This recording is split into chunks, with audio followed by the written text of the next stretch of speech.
Ladies and gentlemen, welcome to the Michigan Ultimate Survivor League Finals Podcast. That's right, it's the final week of the regular season for the NFL, which means it's the final week for the Michigan Ultimate Survivor League. I am James L. Seegers, your commissioner, of course, joined potentially by my co-host, Renly Harold Seagraves, who will be wandering back here any minute now. Coming to you live from the construction site that I call my house for the last 4 days now. I've worked basically nonstop on remodeling my kitchen, probably in over my head, but we'll find out.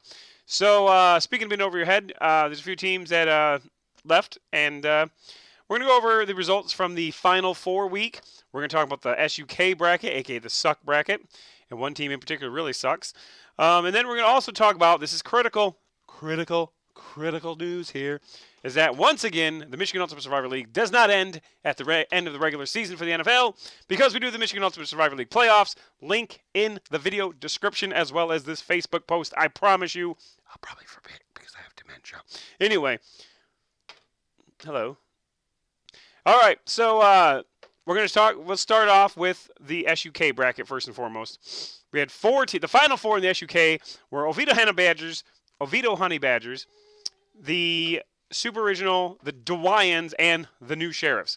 Oviedo Honey Badgers, 35.85 points. What a shitbag performance. Led by Scam Cam Newton. The porn star Jesse James was about as effective as the porn star Jesse James would have been, 0 points. Cam Newton leading the team with 10.8 points. Oh, man, that's bad. Hey, kid, you can't climb underneath there. Come on up. Come on up and say hello to the Michigan Ultimate Survivor League. Say hello. Say hello. Say hello. Hello. All right. Oh, man, I think this kid dropped a huge Duke in his pants. Where's his mom? All right. So here we go. Super Original, 71.39 points, led by Dion Lewis. Had a couple hits in the 70s. No, that's Dionne Warwick. Never mind. Blake Bortles showed up, 16.19 points. And Juju Schuster-Smith, the dirt bag who taunted the guy who was injured. This guy can eat a bag of dicks, as far as I'm concerned. Scored 12.75 points. And then the other game in the Final Four. This is a real gem. As the Wyans, now, in fairness, the New Sheriff's guy was apparently in the hospital most of the week. First and foremost, good thoughts to you, my friend. Should have had someone submit a lineup for you, though, because I know when you're, severely ill or whatever is wrong, the first thing that should be on your mind is the Final Four of the suck bracket. But, no, it happens, man. DeWyans gets a bye, basically, based on just freak luck. 53.86 points, led by the Steelers' steel curtain defense over the lowly Houston Texans. They won 34-6. They scored 18 points. The New Sheriffs did not submit a lineup. Yeah, sucks. But nevertheless, DeWyans move on to the finals to take on Super Original. Now we go to the Final Four for real. We're going to start off with Kakumba's. Great effort by Jeremy Orr, I think his name is, right? I don't know, maybe? Yeah, I think so. Jeremy Alexander something? Jeremy something. Hey, what are you doing, kid? 52.63 points. Serviceable performance, but not enough. Mark Ingram, somehow he didn't get played before now. Stephon Diggs, 11.65 points. Case Keenum finally played like Case Keenum should. 6.68 points. That's shitty for a quarterback. Graham Gano, 9.5. But then we go down to FarmersOnly.com. This guy has been a force for the entire season. Now, let me just tell you, though, to be as good as he has been all season, and 52 Shades of Clay, and now you don't with similar things. Kakumba's they didn't win their division. FarmersOnly.com got a bye. Okay, so they won their division and they won their conference. So he's been stellar all year. He's still cruising along. He's 59.65 points, barely enough to beat Kakumba's, but nevertheless he did, led by Rob Gronkowski, and then Cam Newton and Mark Ingram also with 10.8 points. So, FarmersOnly.com moves on to the finals.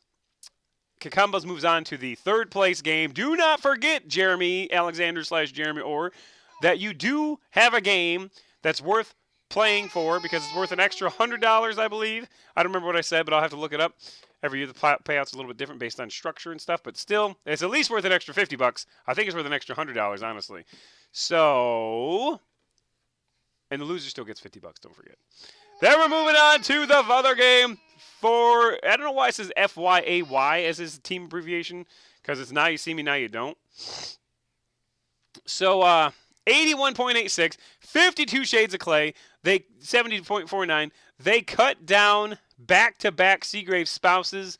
You know, in the Sweet 16, they took out Cassandra Seagraves, Bonnie Monahan did, and then in the Elite Eight, they took out James Seagraves, myself. Look at this kid! This kid's Christmas was terrible because of you, Bonnie.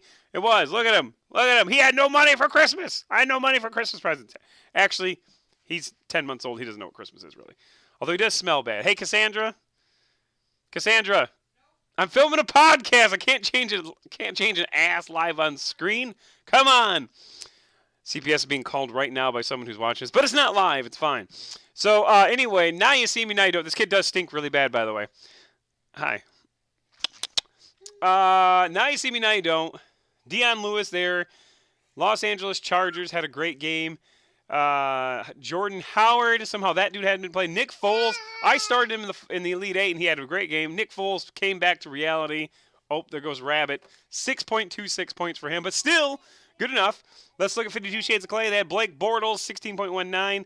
Cooper Kupp, I started him the week he did nothing, and of course this week he does well, but not well enough. And the Panthers manhandled the Buccaneers, not by the scoreboard, but 6 sacks, 3 fumble recoveries, and a kickoff return for a touchdown. Holy tits.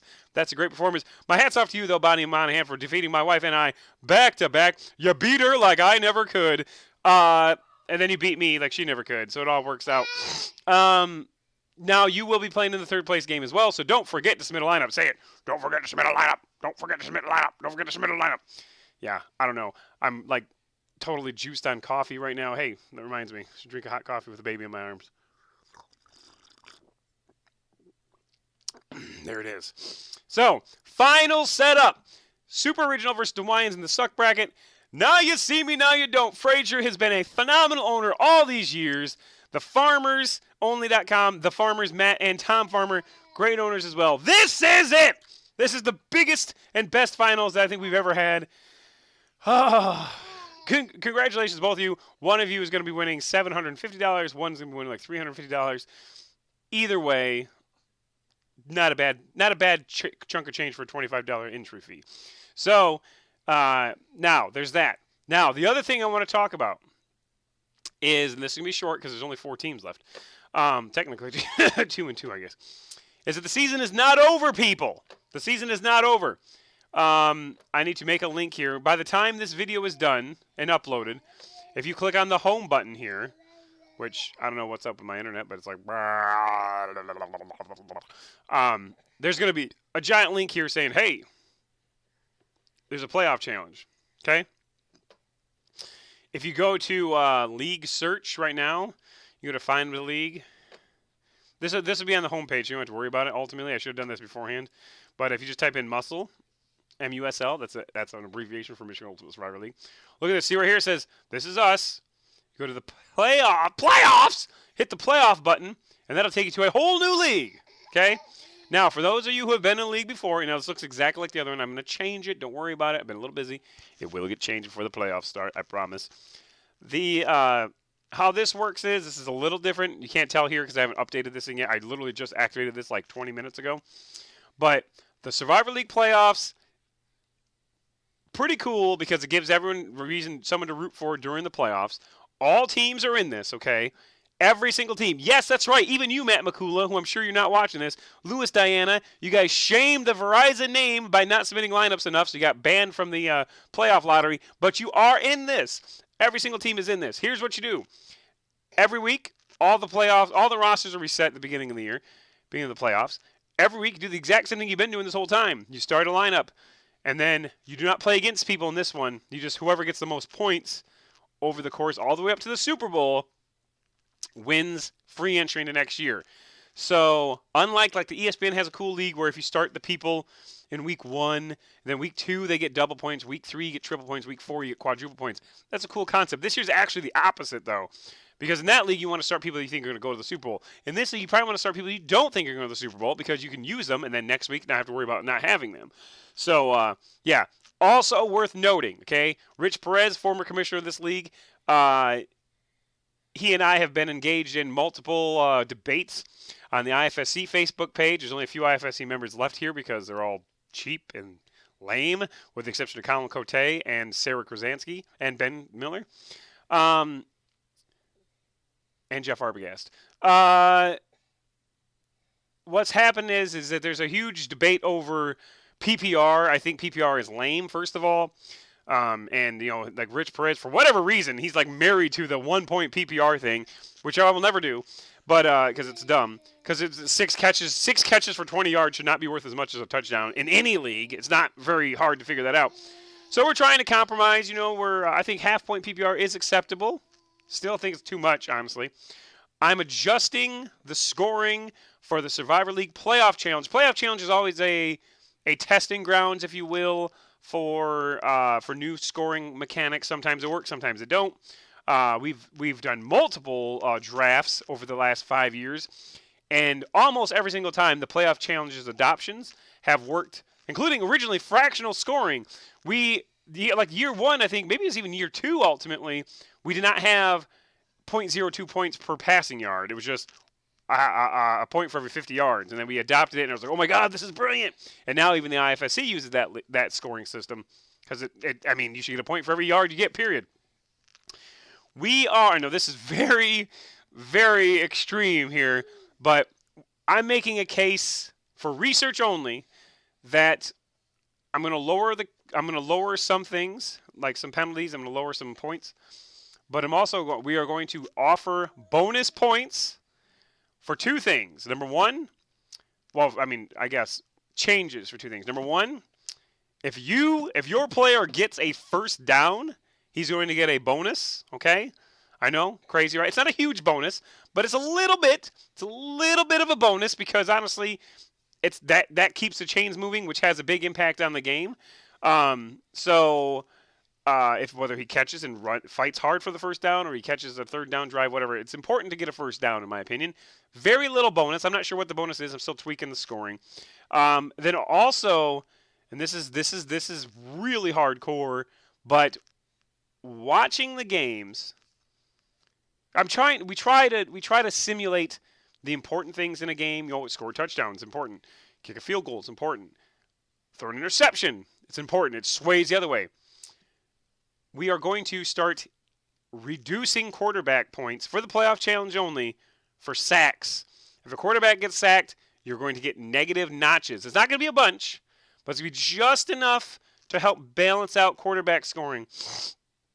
So, and then again, this is an experiment, so just know this going in. This is not officially going to be the way the next year, but we're going to try it and see how the numbers shake up for the playoff challenge. Because I'll tell you, man, like watching a football game, a quarterback gets sacked, it's a big deal. And yeah, I know the defense gets a point, yada, yada, yada. But I think if your quarterback gets sacked, that's on him to a certain degree. It's also on the offensive line, obviously. But a quarterback can throw the ball away. So I think a quarterback should be penalized if he gets sacked. Now, he's not going to get penalized as much as if he throws an interception. No, definitely not. But it's fractions of a point. But quarter of a point, maybe a half point, it does impact the game, no doubt. But on the flip side, if you get a first down, you're going to get a little notch in that too, because I think it's important to keep those chains moving. So we're going to try it. I think 1 point PPR is insanely high, but if you add the reception plus the yards plus the potential for a first down, if that could equal a point altogether, I think that's reasonable. So, all right, well, there we go. Good luck to Frazier. Good luck to Matt Farmer. Good luck to Super Original and Gary King. I don't know who Super Original is. Who is Super Original? Who is Super Original? I think I know who it is. I think it's maybe it's franchise homepage. Shit, that didn't help me at all. Anyway, good luck to you, Super Original. Yeah, you're even in my division. I don't know who you are. I'm a worthless hunk of slime.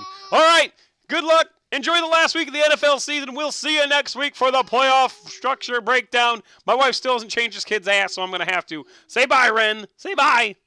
Bye-bye. Say bye-bye. Bye-bye. And route.